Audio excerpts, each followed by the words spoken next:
الحمد لله وكفى وسلام على عباده الذين اصطفى أما بعد فأعوذ بالله من الشيطان الرجيم بسم الله الرحمن الرحيم يريدون ليطفئوا نور الله بأفواههم واللہ متم نورہ ولو کرہ المشرکون صدق اللہ العظیم۔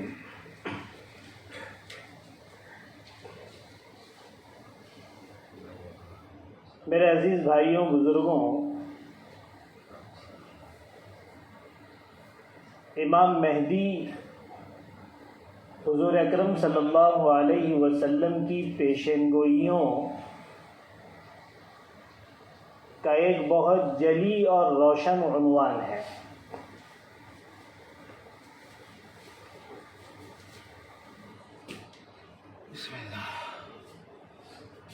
حضور پاک صلی اللہ علیہ وسلم نے بڑی وضاحت اور تفصیل کے ساتھ آپ کی ذات و صفات اور آپ کے کارناموں کو بیان کیا ہے۔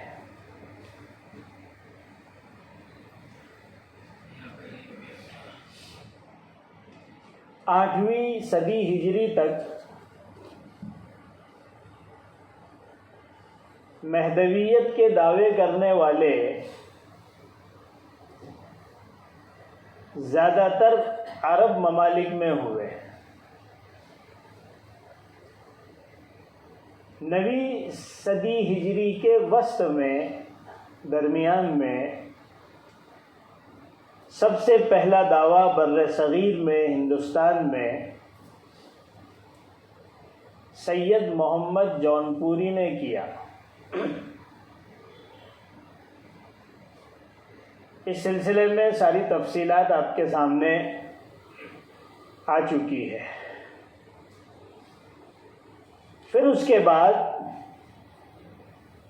19ویں صدی عیسوی میں غلام احمد قادیانی نے سب سے پہلے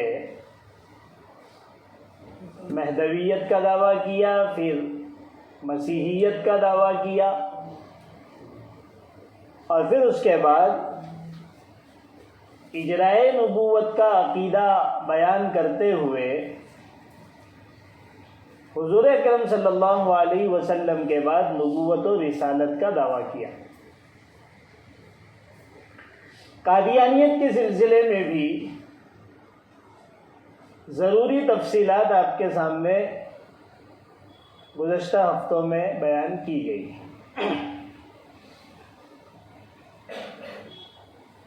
سید محمد جونپوری بھی آئے، چلے گئے، غلام احمد قادیانی بھی دنیا سے چلا گیا، لیکن اپنے پیچھے ایسے فرقے اور ایسے مذاہب چھوڑ کر گئے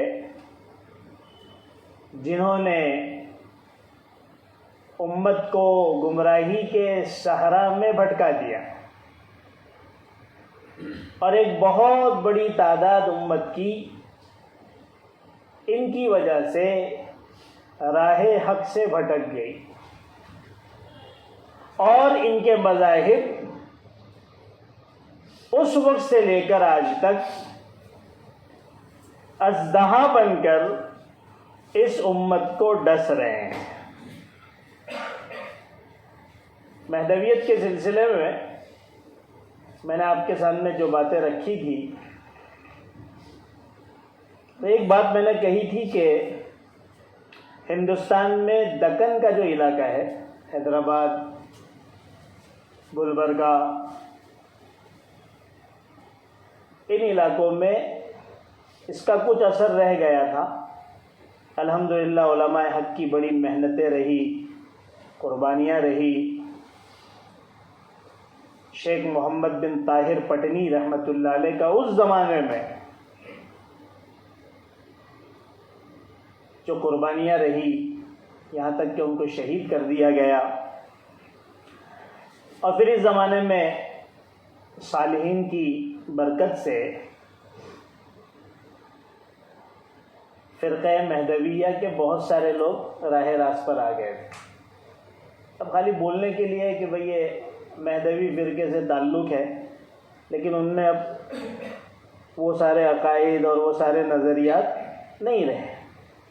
البتہ کچھ لوگ اپنے اصل عقیدے پر باقی تھے۔ اس وقت مہدوی فرقہ بڑی تیزی کے ساتھ اپنے پاؤں اور اپنے ہاتھ پھیلا رہا ہے، اور بڑی تیزی سے مسلمان، خاص طور پر پڑھا لکھا نوجوان طبقہ اور اسی طریقے سے عوام اس فرقے کی طرف مائل ہو رہے ہیں۔ ایک عجیب چیز جو اس دور میں نظر آ رہی ہے کہ مسلمانوں میں غلط فرقوں کی طرف، باطل فرقوں کی طرف بڑا رجحان ہو رہا ہے۔ جس طریقے سے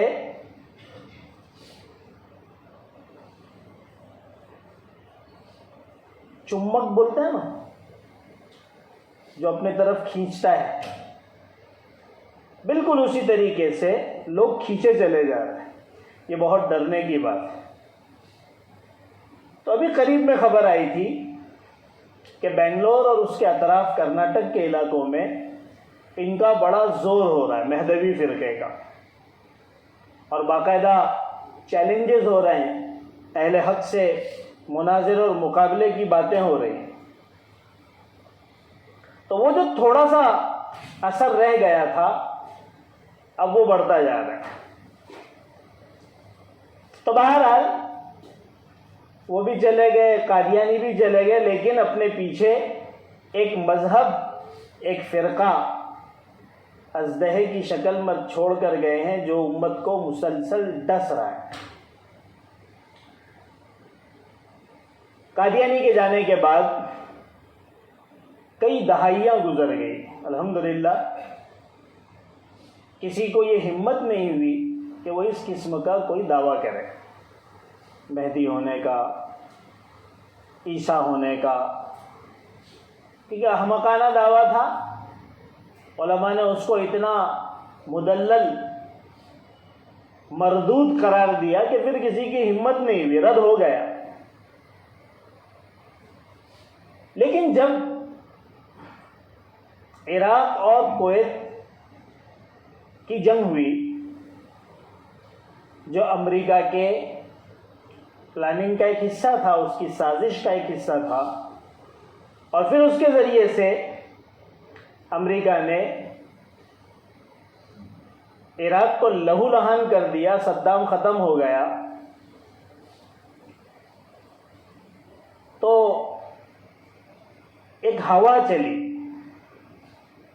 کچھ لوگ اٹھے جنہوں نے موقع کا فائدہ اٹھاتے ہوئے کہ مسلمانوں پر ایسے سخت ترین حالات آ گئے اور مسلمان باطل کے شکنجے میں ہیں، ظاہر سی بات ہے ایسے موقع پر مسلمانوں کے ذہنوں میں مہدی کا تصور آتا ہے، تو انہوں نے دعویٰ کرنا شروع کر دیا کہ ہم مہدی ہیں۔ لیکن الحمدللہ اکثر مسلمانوں نے ان کی طرف نظر اٹھا کر دیکھنا بھی پسند نہیں کیا۔ لیکن پھر کچھ عرصے کے بعد جب 9/11 کا حادثہ پیش آیا، جو کہ خود امریکہ اور اسرائیل کی اپنی ایک بڑی سازش تھی، اور پھر اس کا بہانہ بنا کر امریکہ اپنے اتحادیوں کے ساتھ مسلم ملکوں پر چڑھ آیا۔ یہ بات میں آپ کو اس لیے بتا رہا ہوں تاکہ آپ موقع کو سمجھیے کہ حالات کا کیسے فائدہ اٹھایا جاتا ہے، اور ایک تیر سے کئی کئی نشانے کیسے لگائے جاتے ہیں۔ بدھو بن کر رہنے کا زمانہ نہیں ہے۔ امریکہ اپنے اتحادیوں کے ساتھ مسلم ممالک پر چڑھ دوڑا اور ایسی بمباری کی، ایسے حملے کیے کہ کہ مسلمانوں کے لیے اپنا دفاع مشکل ہو گیا. ملک کے ملک تباہ اور برباد کر دیے. مسلمانوں کو مجرم ٹھہرایا گیا. الزامات کی بہتات، اتہامات کی بہتات مسلمانوں کے لیے آنکھ اٹھا کر دیکھنا بھی مشکل ہو رہا تھا. ایسے موقع پر بہت سے طالع آزماؤں نے موقع کو غنیمت سمجھا کہ یہ ہے وہ موقع جب اقتدار کی جو بھوک ہے اس کو پورا کیا جا سکتا ہے. اور لوگوں نے دعویٰ کرنا شروع کر دیا مہدی ہونے کا، کہ یہی موقع کے لیے تو مہدی کی ضرورت ہے. اور ایسے ہی موقع پر تو اللہ کے رسول نے مہدی کے آنے کی بشارتیں دی ہیں. ہم ہیں مہدی. لوگ بھی بیچارے پریشان حال تھے اور ان کے ذہنوں میں بھی مہدی کا خیال بار بار آ رہا تھا. تو لوگ بھی ان کے شکنجے میں پھنسنے لگے. عراق میں، ایران میں، ہمارے ملک پڑوسی ملک پاکستان میں یا پھر ہندوستان میں. ایک موقع تو ایسا تھا جب ہم ان ساری چیزوں کی تحقیقات میں تھے، خود میں ذاتی بات کر رہا ہوں، تو اس وقت پتہ چلا تھا کہ ہندوستان اور پاکستان میں صرف ان دو ملکوں میں تقریباً 30 سے 50 مہدی بیک وقت مہدی کے دعوے کے ساتھ بیعت لے رہے ہیں. کتنے؟ 30 سے 50. بمبئی کے اندر بھی مختلف علاقوں میں مہدی اٹھ گئے تھے. میں علاقوں کا نام نہیں گناؤں گا. ہندوستان میں مہاراشٹر کے اندر، حیدرآباد کے اندر، اور پتہ نہیں دہلی کے اندر. پاکستان میں تو یوں سمجھو گلی اور محلوں میں ایک ایک مہدی اپنا ٹھکانہ لے کر بیٹھ گیا. موقع تھا، اس کا فائدہ اٹھانا لوگوں نے چاہا. اسی موقع پر شکیل بن حنیف بھی لوگوں کے سامنے آئے اور اس نے اپنے مہدی ہونے کا دعویٰ کیا اور لوگوں سے اپنی مہدویت پر بیعت لینا شروع کیا. یہ وہی دور ہے. 90 میں معاملات ہوئے، پھر اس کے بعد 9/11 کا واقعہ پیش آیا. اسی دور میں آپ دیکھیں گے شکیل بن حنیف لوگوں میں مشہور ہو رہا ہے. پتہ چل رہا ہے کہ بھائی اس طرح کا کوئی بندہ ہے جس نے مہدی ہونے کا دعویٰ کیا اور مہدی کے بعد اس نے عیسیٰ ہونے کا بھی دعویٰ کیا. اور بالکل وہی دعویٰ جو قادیانی نے کیا تھا کہ میں بیک وقت مہدی بھی ہوں اور عیسیٰ بھی ہوں، اور جو مہدی ہے وہ عیسیٰ ہے اور جو عیسیٰ ہے وہی مہدی ہے. اس نے بھی وہی دعویٰ کیا. گویا قادیانی کا یہ جانشین ٹھہرا. اور قادیانی کی تاریخ اٹھا کر دیکھ لیجئے. مختصر تو میں نے آپ کے سامنے بتایا تھا کہ اس کے پیچھے عیسائیوں کی پوری لابی لگی ہوئی تھی اور پوری سازش تھی. اس نے اپنے آپ کو پیش کیا تھا، انہوں نے اس کو استعمال کیا. وہی طرز لے کر شکیل بن حنیف بھی آگے بڑھا. اور شکیلیت اس وقت خاص طور پر ہندوستان میں ایک بہت بڑا فتنہ بن کر ظاہر ہو چکا ہے اور ہزاروں کی تعداد میں لوگوں کے ایمان کو غارت کر چکا ہے. دوبارہ دوہرا دوں، اس کا دعویٰ بھی مہدی و عیسیٰ ہونے کا. بظاہر دو دعوے لگ رہے ہیں. ایک دعویٰ لگ رہا ہے مہدی ہونے کا اور ایک دعویٰ لگ رہا ہے حضرت عیسیٰ ہونے کا. اہل سنت والجماعت کے نزدیک حضرت مہدی الگ شخصیت ہیں اور حضرت عیسیٰ علی نبینا علیہ الصلوۃ والسلام الگ شخصیت ہے. اس سلسلے میں تفصیلاً آپ حضرات کے سامنے پتہ نہیں کتنے جمعوں سے بات ہو گئی ہے.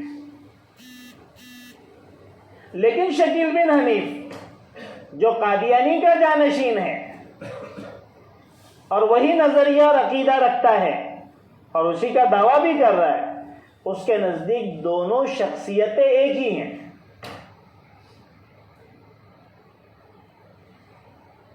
آسان لفظوں میں اگر کہا جائے تو دو شخصیتیں ہیں ہی نہیں، ایک ہی شخصیت ہے. تو آپ کے ذہن میں سوال آئے گا کہ ایک شخصیت تو کون ہے؟ مہدی ہیں یا عیسیٰ ہیں؟ کیونکہ مہدی تو امتی ہیں، حضور اکرم صلی اللہ علیہ وسلم کے. حضرت عیسیٰ بنی اسرائیل کے رسول ہیں. تو اگر اس کے نزدیک دونوں ایک ہیں تو عیسیٰ مہدی ہیں یا مہدی عیسیٰ ہیں؟ ارے بھائی بات سمجھ میں آ رہی ہے؟ تو آپ سمجھ لیجئے اس کے نزدیک اصل حضرت عیسیٰ ہیں اور مہدی حضرت عیسیٰ کا لقب ہے. مہدی کوئی شخصیت نہیں ہے. گویا اس کا دعویٰ یہ ہوا کہ وہ حضرت عیسیٰ ہے. کیا ہے؟ حضرت عیسیٰ. گویا اس نے دعویٰ کر دیا نبوت کا، کیونکہ حضرت عیسیٰ نبی تھے. اس کا دعویٰ کیا ہوا؟ نبوت کا، رسالت کا دعویٰ ہوا. وہ اپنے آپ کو رسول قرار دے رہا ہے، وہ اپنے آپ کو نبی قرار دے رہا ہے. جو آدمی نبی نہ ہو اور وہ دعویٰ کر دے نبوت کا، جو آدمی امتی ہو اور وہ دعویٰ کر دے رسول ہونے کا، وہ شخص کافر ہو جاتا ہے. اور جو ایسے شخص کو رسول اور نبی قرار دے، مانے، اس کے ہاتھ پر بیعت کرے، اس کو حق مانے، سچ مانے، وہ بیعت کرنے والے، وہ حق ماننے والے، وہ سچ ماننے والے بھی کافر ہو جاتے ہیں. یہ کوئی چھوٹا موٹا مسئلہ نہیں ہے، یہ تو ایمان و کفر والا مسئلہ ہے. لہذا شکیل بن حنیف کو، جو اس زمانے میں ہمارے اپنے زمانے کا فتنہ ہے، اور اس فتنے کو بیان کرنے کے لیے میں 18-20 ہفتوں سے سارے بیانات کرتے ہوئے آ رہا ہوں. مجھے آپ کو کہانیاں سنانا مقصود نہیں تھا. اس فتنے کو سمجھانے کے لیے میں اتنے ہفتوں سے آپ کے سامنے باتیں پیش کر رہا ہوں.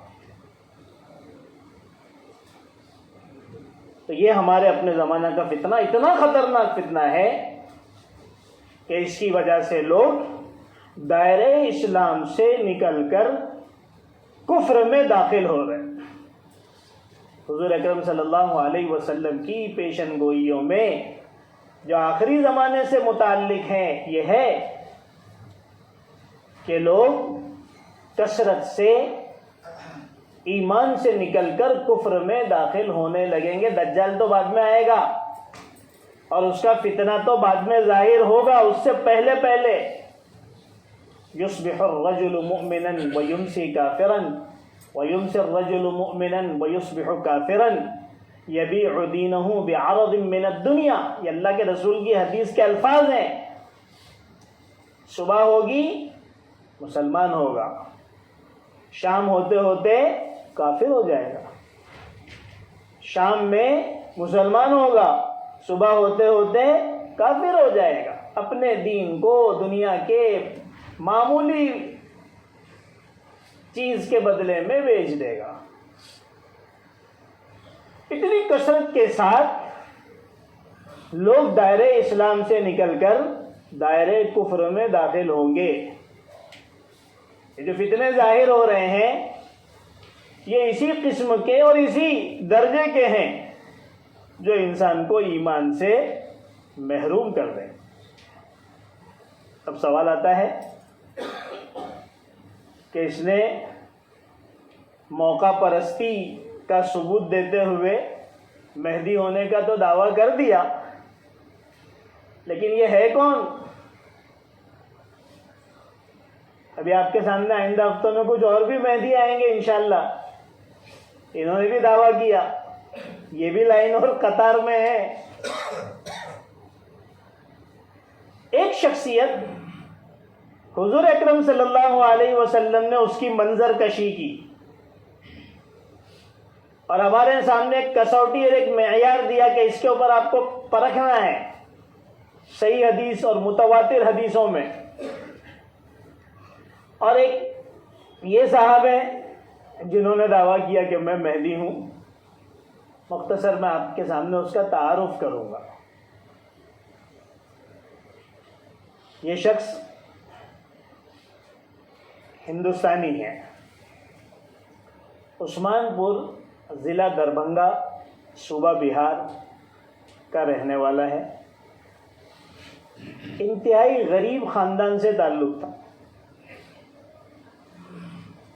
مختصر سی تعلیم حاصل کی، کچھ انگریزی پڑھ کر حالات سے پریشان ہو کر دہلی چلے گئے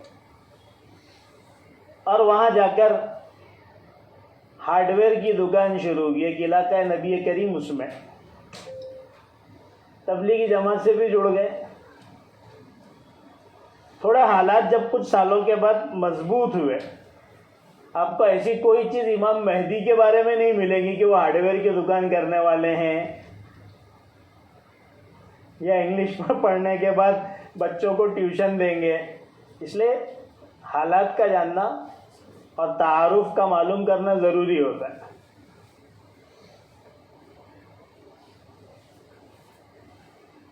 تو کچھ جو ہے وہ حالات مستحکم ہونے کے بعد تھوڑے سے ٹھیک حالات ہوئے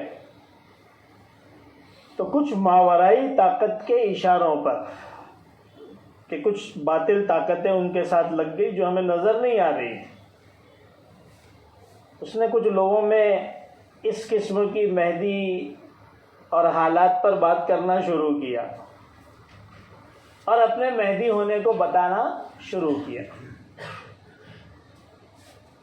کچھ دنوں کے بعد لوگوں کو پتہ چلا کہ اس طرح کی کچھ باتیں ہو رہی ہیں، تو وہاں علاقے والوں نے سخت بازپرس کی پکڑا اس کو، اور پتہ چلا کہ اس طرح کی جو ہے لوگوں کے سامنے باتیں کر رہا ہے۔ لوگوں نے اس کے اوپر ایکشن لیا اور اس کو اپنے علاقے سے نکال دیا۔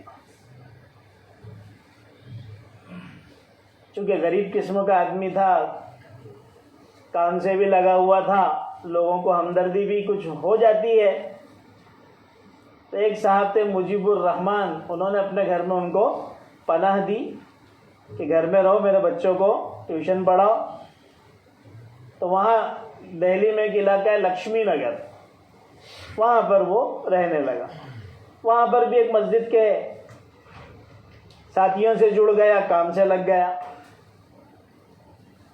کچھ عرصہ وہاں پر بھی گزرا تو پھر اس نے وہاں پر وہ کھیل شروع کیا، یہاں تک معاملہ آگے بڑھ گیا کہ اس نے اپنی روحانی مجلسوں کو بھی شروع کر دیا کہ بھائی ان کی اب روحانی مجلسیں لگ رہی ہے۔ ہمارے یہاں پر بھی وہمی اور اس قسم کے لوگوں کا ایک بہت بڑا ٹولہ رہتا ہے، کچھ آتا جاتا نہیں ہے، علم نہیں ہے، علماء سے تعلق نہیں ہے، اس کی مجلسوں میں شریک ہونے لگے اور انہی روحانی مجلسوں میں اس نے دعویٰ کر دیا اپنے مہدی ہونے کا اور بیعت لینا بھی شروع کر دیا۔ اب جب لوگوں کو پتہ چلا تو پھر وہاں کے علماء اور وہاں کے عوام اور مسجد کے سارے لوگ جمع ہوئے اور پھر اس کو پکڑ کر اس کے بازپرس شروع کی اور اس سے معلوم کیا کہ بھائی تم یہ کیا کر رہے ہو، اور اگر تم یہ دعویٰ کرتے ہو کہ تم مہدی ہو تو پھر اس کے اوپر دلیل پیش کرو۔ اب جب دلیل کی بات آئی تو دلیل تو ہے نہیں، نہ وطن ہے، نہ نسل ہے، نہ شکل و صورت ہے، نہ وہ اوصاف ہیں، نہ وہ اخلاق ہیں، نہ وہ کارنامے ہیں، کچھ بھی نہیں۔ اسی لیے تو اللہ کے رسول صلی اللہ علیہ وسلم نے ایک ایک بات بتا دی کہ اس کے اوپر پرکھنا. اب آئیں بائیں شائیں کرنے لگا. آدھی رات گزر گئی. آپ نے کچھ ویڈیوز بھی دیکھا ہوگا, آج بھی کچھ اس قسم کے لوگ ملتے تو لوگ جمع ہو کے بھائی دلیل دو, یہ ہے وہ ہے, اس میں کافی وقت نکل جاتا ہے. جب لوگوں کا صبر کا پیمانہ لبریز ہوا تو مہدی صاحب کو پکڑ کے خوب پیٹا, خوب ان کو جو ہے وہ تمغے دیے, اور آخر میں یہ فیصلہ ہوا کہ ان کو دہلی سے ہی, کیونکہ پہلے بھی حرکتیں ہو چکی تھی, ان کو جو ہے دہلی سے در بدر کر دیا جائے, ان کے وطن بھیج دیا جائے. چند نوجوانوں کے ساتھ اسٹیشن پہ بھیجا کہ کوئی بھی ٹرین ہوگی وہاں سے بھیج دینا. اللہ کی مشیت کچھ اور ہوتی ہے, اللہ تعالیٰ فتنوں سے بچائے. ٹرین لیٹ تھی, رات کا وقت تھا, جوان بھی تھکے ہوئے تھے. جب دیکھا کہ بہت زیادہ لیٹ ٹرین ہے تو جوانوں نے ان کو اسٹیشن پہ چھوڑ کے ٹکٹ دے کے گھر کی راہ لی. اب یہ اکیلا ہے, آزاد ہے, کوئی پوچھنے والا نہیں, رات کا وقت. پھر یہ واپس دہلی چلا گیا, اور لکشمی نگر کی ہی بالکل پڑوس علاقے میں اس نے اپنا ڈیرا ڈال دیا. اب یہاں سے حالات بدلنا شروع ہوئے. کچھ عرصے کے بعد اس طرح کی حرکتیں پھر شروع ہوئی. لوگوں نے اس کے اوپر ایکشن لیا تو اس نے ایف آئی آر کرا دیا سرکار کی مدد سے. اب حکومت کی اس کو سپورٹ ملنا شروع ہوا. اب ظاہر سی بات ہے کہ پولیس ہے, حکومت ہے, کورٹ کچہری, اس کا مقابلہ ہے, تو عام آدمی کیا کرے گا.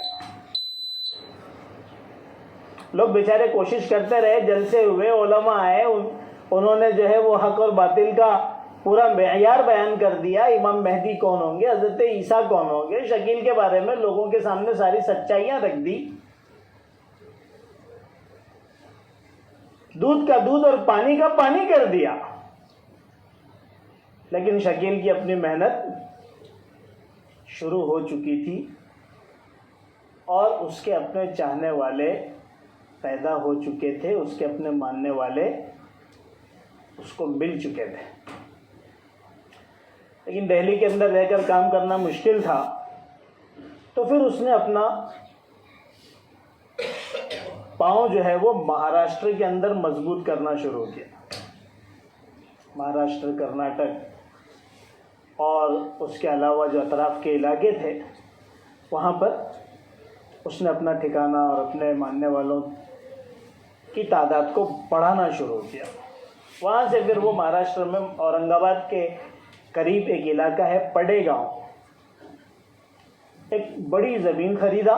اب ظاہر آپ سمجھ سکتے, زمین خریدنا اتنا آسان تو ہے نہیں, اور ویسے بھی وہ غریب تھا. اتنی بڑی زمین جس کے اوپر پورا ایک گاؤں بس جائے, یہ اشارہ کرتا ہے اس طرف کہ ان کے پیچھے باطل طاقتوں کا بڑا ہاتھ ہے. کیونکہ امت کے اتحاد کو توڑنا, امت کے اتفاق کو توڑنا, یہ باطل کی سب سے بڑی کوشش ہے. اسی وجہ سے تو قرآن نے ہر جگہ کہا وَاعْتَصِمُوا بِحَبْلِ اللَّهِ وَلَا تَفَرَّقُوا, ایک رہنا, ٹوٹنا مت.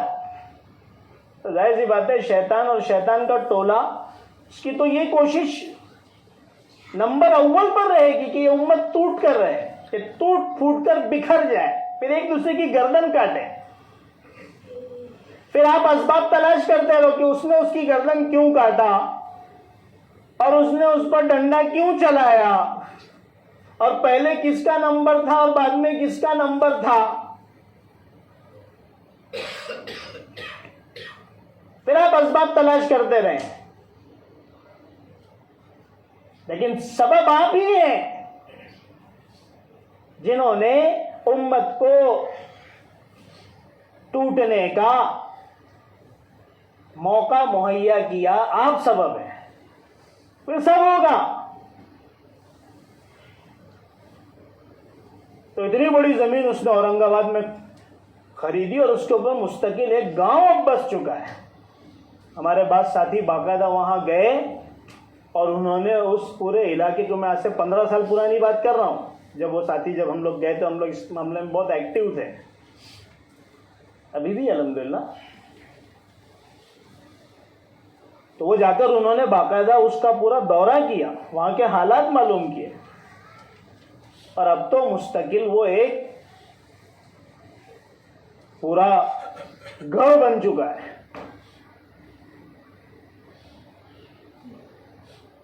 تو اب اس نے اپنا ٹھکانہ جو ہے وہ اورنگ آباد میں, اسی سے قریب پڑے گاؤں نام ہے, وہاں پر بنا لیا. اور اس کے ماننے والوں کی تعداد دسیوں بیسیوں سے سینکڑوں, اور سینکڑوں سے ہزاروں, اور ہزاروں سے بڑھ کر اب لاکھوں میں پہنچ رہی ہے. دن بدن بڑی تیزی کے ساتھ لوگ اس گروہ میں شامل ہوتے جا رہے ہیں, اس امید پر کہ آخری زمانے میں جب مہدی آنے والے ہوں گے تو حضور اکرم صلی اللہ علیہ وسلم نے فرمایا کہ ان کا ساتھ دینا, اور جو ان کا ساتھ دے گا وہ لوگوں میں سب سے بہترین ہوگا. اس لالچ میں بغیر یہ سمجھے ہوئے کہ بھئی یہ مہدی ہے بھی یا نہیں, حضور نے جو نشانیاں اور علامتیں بیان کی ہیں, جو معیار اور کسوٹی قرار دیا, اس کے اوپر یہ اترتا بھی ہے یا نہیں, ان سب چیزوں سے آزاد ہو کر نظر پوشی کر کے, نظر انداز کر کے اس گروہ میں شامل ہو رہے, اس کے ہاتھ پہ بیعت کر رہے ہیں, اور مستقل جگہ جگہ مرکز بنے ہوئے ہیں, آپ کے علم میں نہیں ہے, جہاں سے باقاعدہ اس کی پلاننگ ہوتی ہے, محنت کی ترتیب بیان کی جاتی ہے, اور دن رات مرد ہی نہیں عورتیں بھی اب اس کی دعوت میں لگی ہوئی, کیونکہ ان کے نزدیک اس وقت کی سب سے بڑی خدمت یہی ہے کہ مہدی کی دعوت دی جائے اور مہدی کے گروہ میں شامل کیا جائے.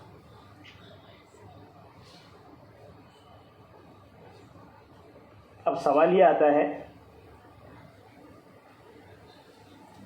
کہ کسی بھی اینگل سے یہ حضور اکرم صلی اللہ علیہ وسلم کی بتائی ہوئی صحیح اور متواتر حدیثوں میں جو علامتیں ہیں اس پر کہیں پر بھی یہ منطبق نہیں ہوتا, فٹ نہیں ہوتا. دیکھیے میں اپنی اس بات کو کہاں ختم کر رہا ہوں تاکہ آپ کے ذہن میں بات رہے. آپ کے ذہن میں یہ بات آئے گی کہ جب اللہ کے رسول کی بتائی ہوئی علامتوں پر کسی ایک علامت پر یہ فٹ نہیں ہوتا تو آخر لوگ اس کو مہدی مان کیسے رہے ہیں, آخر لوگ اس کے ہاتھ پر بیعت کیسے کر رہے ہیں. کوئی بھی کھڑا ہو جائے گا تو کوئی کسی کے ہاتھ پہ تھوڑی بیعت کرتا ہے. آپ ہی میں سے کوئی نعوذ باللہ کھڑا ہو جائے اور کہتے میں مہدی ہوں تو لوگ کہیں گے پگلا گیا ہے. ظاہر سی بات ہے. تو آخر اس نے ایسا کیا چال چلا, کیا ہے اس کی وہ ترکیبیں, کیا ہے وہ راز کی باتیں جس سے امت پھسل گئی. اس کو سمجھنا بہت ضروری ہے. انشاءاللہ میں آئندہ ہفتے سے آپ کے سامنے اس کی خاص خاص باتیں کہوں گا جس کی وجہ سے لوگوں میں یہ فتنہ بڑی تیزی سے پھیل رہا ہے. وہ حقیقت سمجھ نہیں پا رہے ہیں اور اس کی باتوں میں آ کر پھنس رہے ہیں. اللہ تبارک و تعالی ہم سب کو ہر فتنے سے اور اس دور کے اس بڑے فتنے سے محفوظ فرمائے, اور جو لوگ پھنس چکے ہیں اللہ تعالیٰ ان کو راہ ہدایت پر لائے. وآخر دعوانا الحمدللہ رب العالمین.